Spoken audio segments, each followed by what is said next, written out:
प्रिय छात्रों, आज हम आप सभी को अति महत्वपूर्ण टॉपिक वाक्य के विषय में समझाएंगे। भाई, वाक्य जिसे अंग्रेजी भाषा में सेंटेंस के नाम से जाना जाता, तो पेपर में आपसे वाक्य संबंधित जो भी क्वेश्चन पूछे जाते उससे संबंधित सबसे पहले वाक्य के अंग या अवयव के विषय में जानेंगे। वाक्य के अंग या अवयव, अवयव को ही आपका कहा जाता, चाहे अंग पूछा जाए चाहे अवयव पूछा जाए, इसके अंतर्गत दो संख्या होती है आपकी। पहला आपका होगा उद्देश्य। उद्देश्य, अब उद्देश्य के अंतर्गत इसी को अंग्रेजी भाषा में सब्जेक्ट कहा जाता। और आपका दूसरा महत्वपूर्ण टॉपिक है इसी में विधेय। विधेय के अंतर्गत इसको कहा जाता प्रेडिकेट।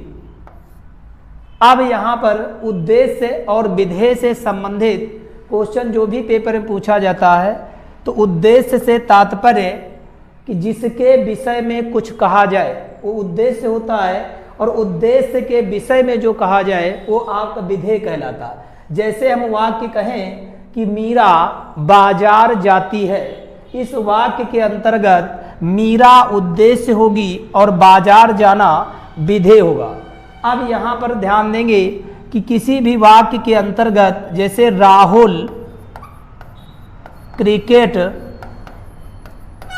खेलता है, खेलता है, इस वाक्य में पूछा जाए कि वाक्य के अंतर्गत उद्देश्य क्या है, तो उद्देश्य को मूल रूप से कर्ता माना जाएगा।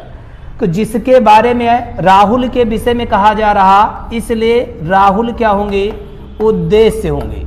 और आपका पूरा सेंटेंस जो बाकी शेष बचा भाग विधेय कहलाएगा। क्या कहलाएगा, विधेय। अब यहाँ पर ध्यान देंगे कि मूल रूप से कर्ता ही उद्देश्य होता है, क्रिया ही विधेय होती। तो उद्देश्य जैसे कहा जाए रमेश पढ़ता है, तो रमेश उद्देश्य होंगे और आपका पढ़ना वर्ब जो ये आपका विधेय कहलाएगी। बाकी अगर पूछा जाए कि राहुल गीत गाता है, तो इसमें आपका राहुल उद्देश्य को अलग कर लेंगे, बाकी शेष बचे भाग को विधेय के नाम से जाना जाएगा। किस नाम से जाना जाएगा, विधेय के नाम से। अब आगे इसके अंतर्गत बढ़ेंगे वाक्य के भेद। अगला आपका इसी में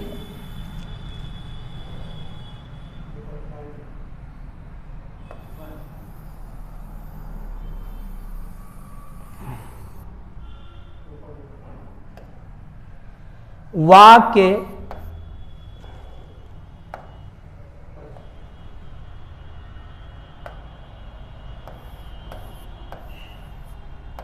वाक्य के भेद। वाक्य के भेद के अंतर्गत सबसे पहले कि रचना के आधार पर वाक्य के 3 भेद होते हैं। तो पहला भेद आपका होगा सरल या साधारण वाक्य।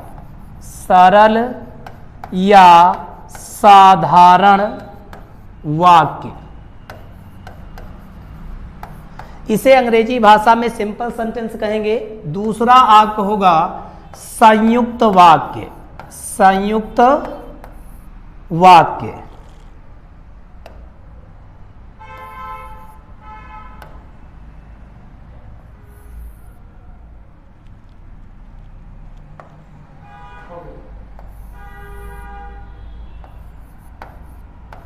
वाक्य जिसे अंग्रेजी भाषा में कंपाउंड सेंटेंस कहेंगे।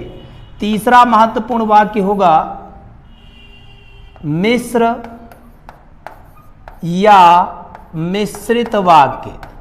मिश्रित वाक्य जिसे कॉम्प्लेक्स सेंटेंस के नाम से जाना जाएगा।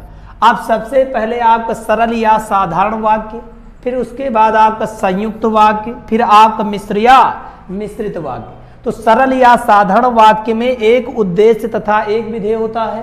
संयुक्त वाक्य में दो या दो से अधिक सरल वाक्य अव्यय शब्द से जुड़े होते हैं। मिश्र या मिश्रित वाक्य के अंतर्गत आपका एक प्रधान वाक्य और एक से अधिक आपके आश्रित उपवाक्य होते हैं। तो सबसे